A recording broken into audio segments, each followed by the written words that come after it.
Hi ಮಕ್ಕಳೇ, ಕನ್ನಡ ಕಲಿಕೆಗೆ ಆತ್ಮೀಯವಾದಂತಹ ಸ್ವಾಗತ. ಇಂದು ನಾನು 5ನೇ ತರಗತಿಯ ಗದ್ಯ 5 ಹಸ್ತರೇಖೆ ಬದಲಿಸಿದ ಬಾಲಕ ಪಾಠದ ವಿವರಣೆಯನ್ನು ಕನ್ನಡ ಮತ್ತು ಇಂಗ್ಲೀಷ್ನಲ್ಲಿ ಮಾಡಲಿದ್ದೇನೆ. ಓಕೆ, ಆಲ್ರೆಡಿ ನಾನು ಈ ವಿಡಿಯೋನ ಆ್ಯನಿಮೇಷನ್ ವಿಡಿಯೋದಲ್ಲಿ ಕೂಡ ಎಕ್ಸ್ಪ್ಲನೇಷನ್ ಕೊಟ್ಟಿದ್ದೀನಿ. ಇವಾಗ ಇಂಗ್ಲೀಷಲ್ಲಿ ಕೊಡ್ತಾ ಇದ್ದೀನಿ ನೋಡಿ. ತಕ್ಷಶಿಲೆ ಪ್ರಾಚೀನ ಭಾರತದ ಅತಿ ದೊಡ್ಡ ಗುರುಕುಲ. ಅಲ್ಲಿ ಓದುವುದೆಂದರೆ ಘನತೆಯ ವಿಷಯ. ತಮ್ಮ ಮಕ್ಕಳು ಅಲ್ಲಿ ಓದಿ ವಿದ್ಯಾವಂತರಾಗಲಿ ಎಂದು ತಂದೆ ತಾಯಿಗಳು ಆಸೆ ಪಡುತ್ತಿದ್ದರು. ಒಬ್ಬ ತಾಯಿ ತನ್ನ ಮಗನನ್ನು ಗುರುಕುಲಕ್ಕೆ ಸೇರಿಸಲು ಬಂದಳು. ವಿದ್ಯೆ ಕಲಿಸುವಂತೆ ಗುರುಗಳಲ್ಲಿ ಬೇಡಿಕೊಂಡಳು. Here is the story about Takshashila was the largest Gurukula in ancient India. Studying there was a matter of prestige. Who are the studying there in Gurukula? No, Takshashila Gurukula. That is the prestige matter. Then parents wanted their children to study there and become educated. That who are the parents is there? No, the parents like to study their children in that Gurukula only. Because of Takshashila was the largest and famous Gurukula. Then here also one mother came. A mother came to enroll her son in the Gurukula. Okay, how we go to the new schools like that admission purpose, no, like that one mother also came to this Gurukula for enroll her son purpose, and she requested to Guru teach her son. ಬಾಲಕನಿಗೆ ಗುರುಕುಲದ ವಾತಾವರಣ ಹೊಸದು. ಎತ್ತಲೋ ನೋಡುತ್ತಾ ನಿಂತಿದ್ದ. ಗುರುಗಳು ಆತನನ್ನು ಗಮನಿಸಿದರು. ಕರೆದು ಬಾಲಕನ ಕೈ ನೋಡಿದರು. ನಿರಾಶರಾದರು. ಈ ಬಾಲಕನಿಗೆ ಓದಿನಲ್ಲಿ ಅಭಿರುಚಿ ಇಲ್ಲ, ವಿದ್ಯೆ ಹತ್ತದು ಎಂದು ತಿಳಿಸಿದರು. ತಾಯಿ ದಕ್ಷಿ ಗಾಬರಿಯಾದಳು. ವಿದ್ಯಾದಾನ ಮಾಡುವಂತೆ ಗುರುಗಳಲ್ಲಿ ಪರಿಪರಿಯಾಗಿ ಬೇಡಿಕೊಂಡಳು. ಆದರೆ ಗುರುಗಳು ಅವನ ಕೈಯಲ್ಲಿ ವಿದ್ಯಾರೇಖೆ ಇಲ್ಲ, ವಿದ್ಯೆ ಹತ್ತುವುದೂ ಇಲ್ಲ ಎಂದು ಕಡ್ಡಿ ಮುರಿದಂತೆ ಹೇಳಿದರು. ತಾಯಿಗೆ ತುಂಬ ನಿರಾಶೆಯಾಯಿತು. ಅವಳಿಗೆ ಅಳು ಬಂದಿತು. ತಾಯಿಯ ನೋವನ್ನು ಆ ಬಾಲಕ ಗಮನಿಸಿದ. ತಾಯಿಯ ಆಶೆಯನ್ನು ಪೂರೈಸಲು ಯೋಚಿಸತೊಡಗಿದ. The atmosphere of the Gurukula was new to that boy. He was standing there and looking at the surrounding area. The Guru noticed him. When the boy is observing all the environment that Gurukula, no, then that Guru observed means noticed what he is doing, that boy. Then he called him and he looked at the boy's hand. The Guru called to that boy and he saw his hand, and he was disappointed. Why?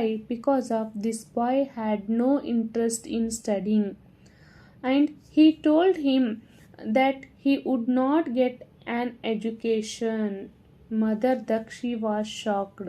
She begged. See, so many ways she requested to Guru educate her, teach her son. But the Guru said he does not have the line on his hand, he will not get an education. The mother was very disappointed. It means so many ways the mother is requested to teach her son to Guru she requested, but Guru is not accepted because of that boy in on hand not written any education line not there, because of the Guru is rejected. Then the mother and son came back out of the Gurukula. In this first para, Hastareke means on hand will be the line, no, that is Hastareke. Balaka means boy. Takshashila, it is a Gurukula name, and Prachina means ancient. Then Ati Dodda means very richest and largest. Gurukula means school. Okay, Ghanate means prestige. Vishaya means subject. Vidyavantaragali means become an educator. And ತಂದೆ ತಾಯಿಗಳು means parents. ಮತ್ತೆ ಸ್ವಲ್ಪ ಸಮಯದ ನಂತರ ಬಾಲಕ ಮತ್ತೆ ಅಲ್ಲಿಗೆ ಬಂದನು. ಏಕೆ ಬಂದೆ ಎಂದು ಗುರುಗಳು ಗಡುಸಾಗಿ ಕೇಳಿದರು. ಗುರುಗಳೇ, ವಿದ್ಯಾರೇಖೆ ಹೇಗಿರುತ್ತದೆ ಎಂದು ಬಾಲಕ ವಿನೀತನಾಗಿ ಕೇಳಿದನು. ಗುರುಗಳು ಬಳಿಯಿದ್ದ ಒಬ್ಬ ಬಾಲಕನನ್ನು ಕರೆದರು. ಅವನ ಕೈ ಹಿಡಿದು, ಇಗೋ ನೋಡು, ಇದು ವಿದ್ಯಾರೇಖೆ, ಅದು ನಿನಗೆ ಇಲ್ಲ, ಹೋಗು ಎಂದರು. ಬಾಲಕ ನಿರಾಶನಾಗಿ ಹೊರಬಂದ. ಹಲವು ಬಾರಿ ಕೈ ನೋಡಿದ, ಯೋಚಿಸಿದ. ತಕ್ಷಣ ಬೆಣಚು ಕಲ್ಲಿನಿಂದ ಗಟ್ಟಿಯಾಗಿ ವಿದ್ಯಾರೇಖೆಯನ್ನು ಕೈ ಮೇಲೆ ಕೊರೆದುಕೊಂಡನು. ಚರ್ಮ ಕಿತ್ತಿತು, ರಕ್ತ ಸುರಿಯಲು ಆರಂಭಿಸಿತು. ಆದರೂ ಭಯಪಡಲಿಲ್ಲ. ದಡದಡನೆ ಗುರುಕುಲದ ಒಳಗೆ ಹೊಕ್ಕ. ಗುರುಗಳೇ, ನನ್ನ ಕೈಯಲ್ಲಿ ವಿದ್ಯಾರೇಖೆ ಮೂಡಿದೆ ನೋಡಿ ಎಂದ. ತನ್ನ ಕೈಯನ್ನು ಮುಂದೆ ಚಾಚಿದ. ಆದರೆ ಅದು ನಿಜವಾದ ವಿದ್ಯಾರೇಖೆ ಆಗಿರಲಿಲ್ಲ. It means after some time they went back, no children, from the gurukul, how the guru rejected for teach to that boy. Then mother and son both they came out, and after some times again boy came back to Gurukula, and he asked to Guru, why did you come? Then Guru asked to that boy, why you came means ಏಕೆ ಬಂದೆ ಅಂತ.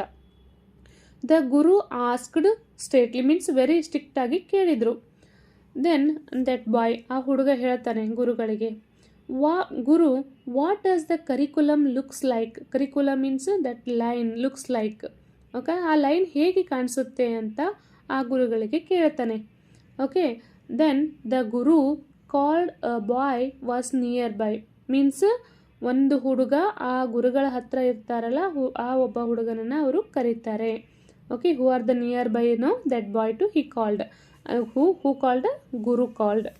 Then he held his hand and said, held means ಅವರ ಕೈಯನ್ನು ಹಿಡಿದ್ಬಿಟ್ಟು, ಆ ಹುಡುಗನ ಕೈಯನ್ನು ಹಿಡಿದ್ಬಿಟ್ಟು ಈ ಒಂದು ಹುಡುಗನಿಗೆ ತೋರಿಸ್ತಾನೆ.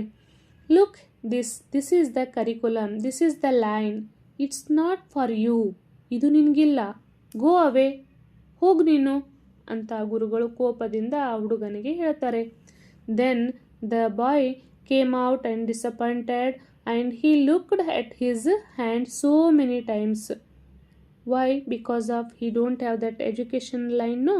He saw on his hand, and again he checked that one.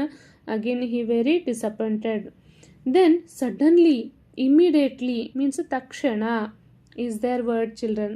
ತಕ್ಷಣ ಬೆಣಚು ಕಲ್ಲಿನಿಂದ ಗಟ್ಟಿಯಾಗಿ ವಿದ್ಯಾರೇಖೆಯನ್ನು ಕೈ ಮೇಲೆ ಕೊರೆದುಕೊಂಡನು. He immediately curved the curriculum on his hand with a pebble. Pebble ಅಂದರೆ ಶಾರ್ಪ್ ಆಗಿರುವಂಥ ಒಂದು ಸ್ಟೋನಿಂದ ಅವನು ಆ ಕೈ ಮೇಲೆ ಸ್ಕ್ರ್ಯಾಚ್ ಮಾಡ್ಕೊತಾನೆ. The skin peeled means it's open, the skin open ಆಯಿತು.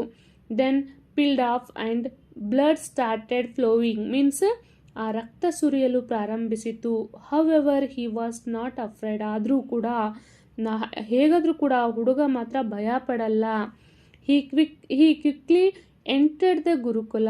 ಅವನು ಸಡನ್ನಾಗಿ ತಟ್ ಅಂತ ಏನು ಮಾಡ್ತಾನೆ, ಆ ಗುರುಕುಲದಲ್ಲಿ ಮತ್ತೆ ಎಂಟ್ರಿ ಆಗ್ತಾನೆ, ಹೊಕ್ಕ ಗುರುಕುಲ ಒಳಗೆ ಬರ್ತಾನೆ. Then guru, I have curriculum on my hand, ಅಂದರೆ ನನ್ನ ಕೈ ಮೇಲೆ ಇವಾಗ ವಿದ್ಯಾರೇಖೆ ಇದೆ ನೋಡು ಅಂತ ಆ ಗುರುಗಳಿಗೆ ತೋರಿಸ್ತಾನೆ. ಹಿ ಸೆಡ್, ಆ ಹುಡುಗ ಹೇಳ್ತಾನೆ. Then he stretched out his hand, ಅಂದರೆ ಸ್ಟ್ರೇಟ್ ಆಗಿ ಅವನ ಕೈಯನ್ನು ಗುರುಗಳ ಮುಂದೆ ಚಾಚಿಬಿಟ್ಟು ತೋರಿಸ್ತಾನೆ. But it was not a real curriculum means ಅದು ನಿಜವಾದ ವಿದ್ಯಾರೇಖೆ ಆಗಿರಲಿಲ್ಲ. That is not a real line, children. Then again ರಕ್ತ ಸುರಿಯುತ್ತಿರುವ ಆ ಪುಟ್ಟ ಕೈಯನ್ನು ಗುರುಗಳು ನೋಡಿದರು.